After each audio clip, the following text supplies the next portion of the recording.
La majorité des pâtissiers ou des pâtissières, que ce soit en ligne, à domicile ou en boutique, ne savent pas fixer leur prix. Et le pire dans tout ça, c'est qu'ils ne se rendent même pas compte, ou alors beaucoup trop tard. Moi, c'est Thaïs, j'ai 21 ans, ça fait 11 ans que je suis passionnée de pâtisserie et dernièrement, j'ai décidé de me lancer à 100% dans mon activité.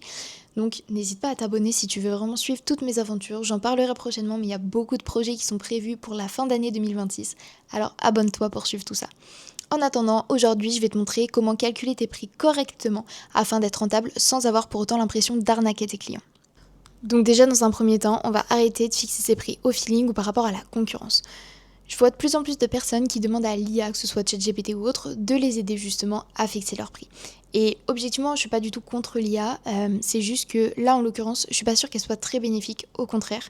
Elle a plus tendance à nous emmêler un petit peu les pinceaux, donc pour moi, il faut plus la laisser de côté. Je vais vous donner directement par la suite la méthode concrète à utiliser pour fixer ses prix.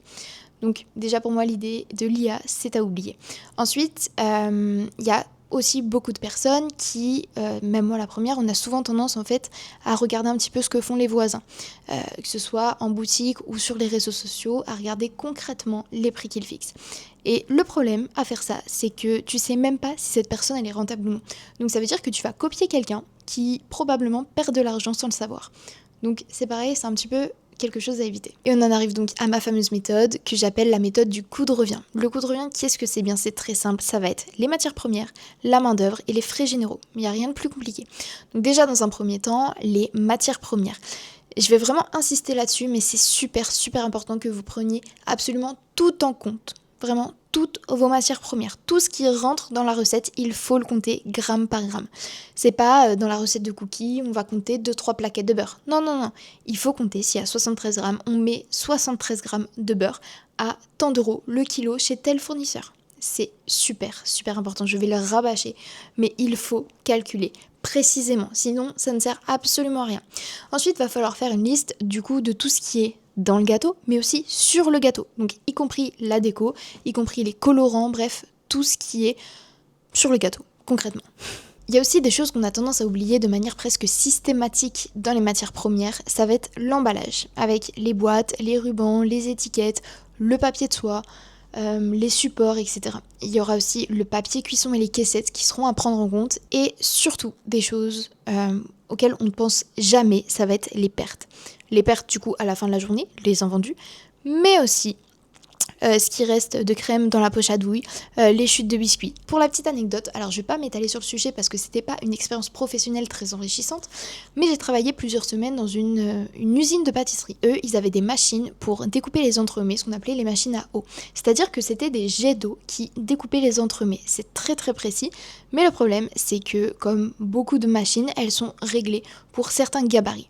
Et donc en l'occurrence, quand on mettait les cadres de gâteau dedans, il y avait forcément des chutes. Et ces chutes-là, elles étaient prises en compte, c'était pesé à chaque fois, mais sinon ils connaissaient, on va dire, d'avance, que ce soit pour un biscuit ou vraiment un cadre fini d'entremets, chaque chute était rentabilisée. Donc voilà, c'était un exemple concret pour vous montrer que chaque détail, chaque opération de la recette est prise en compte. Ensuite, quelque chose à ne surtout pas oublier, ça va être la main-d'œuvre. Je pense que c'est un peu le grand oublié. C'est quelque chose qu'on a souvent tendance à mettre un petit peu sous le tapis, et encore plus quand on fait ça avec passion, quand on fait nous-mêmes les gâteaux.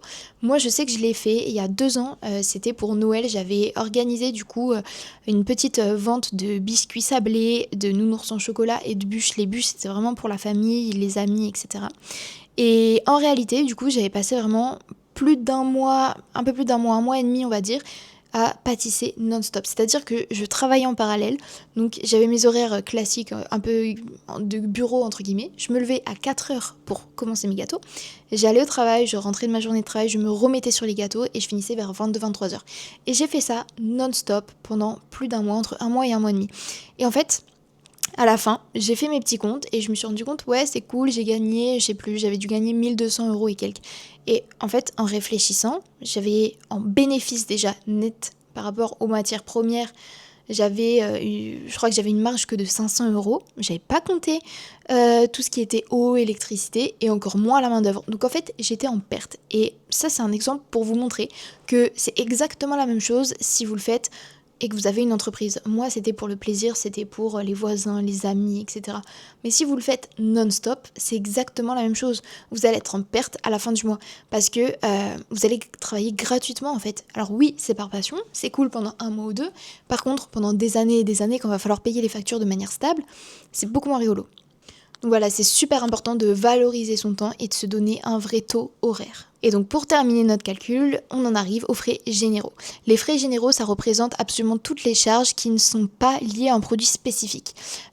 Exactement comme je vous l'ai dit juste avant, l'eau, l'électricité, le gaz, l'investissement mais aussi l'amortissement du matériel. C'est-à-dire que voilà, vous utilisez pendant 1 heure le four, va falloir calculer combien ça vous coûte concrètement. Et c'est super important pour avoir un calcul qui est vraiment juste. D'ailleurs, je reviens là-dessus pendant que j'y pense, mais par rapport aux matières premières, les matières premières, en tout cas le coût des matières premières, ça augmente régulièrement. On l'a bien vu dernièrement, en tout cas avec l'inflation. Donc à chaque fois que vos matières premières, elles augmentent vraiment, ou en tout cas qu'il y a plusieurs matières qui augmentent, il va falloir aussi réviser le prix de votre tarte et recommencer ce calcul. Donc voilà, c'était ma petite parenthèse par rapport aux matières premières.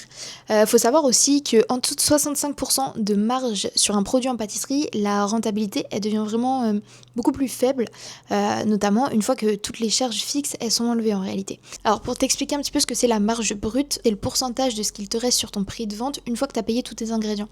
Donc par exemple, tu vends une tarte aux fraises à 30€, ça t'a coûté 9€. En tout cas, les ingrédients t'ont coûté 9€, plutôt. Il te reste 70% du prix de ta vente, soit 21€, pour couvrir tout le reste. Donc les charges, la main-d'œuvre, l'électricité, l'emballage, l'amortissement de ton matériel, tes cotisations et si jamais ton bénéfice. Donc voilà, cette fois-ci, je pense qu'on a vraiment fait le tour de la question de comment fixer ses prix. Alors j'espère que tu vas y arriver. Si tu as besoin, n'hésite pas à m'envoyer un message sur Instagram et je me ferai un plaisir de t'aider justement à calculer tes prix. Et puis en attendant, n'hésite pas à me dire en commentaire ce que tu voudrais voir dans la prochaine vidéo. Et puis on se dit à très vite. Ciao ciao.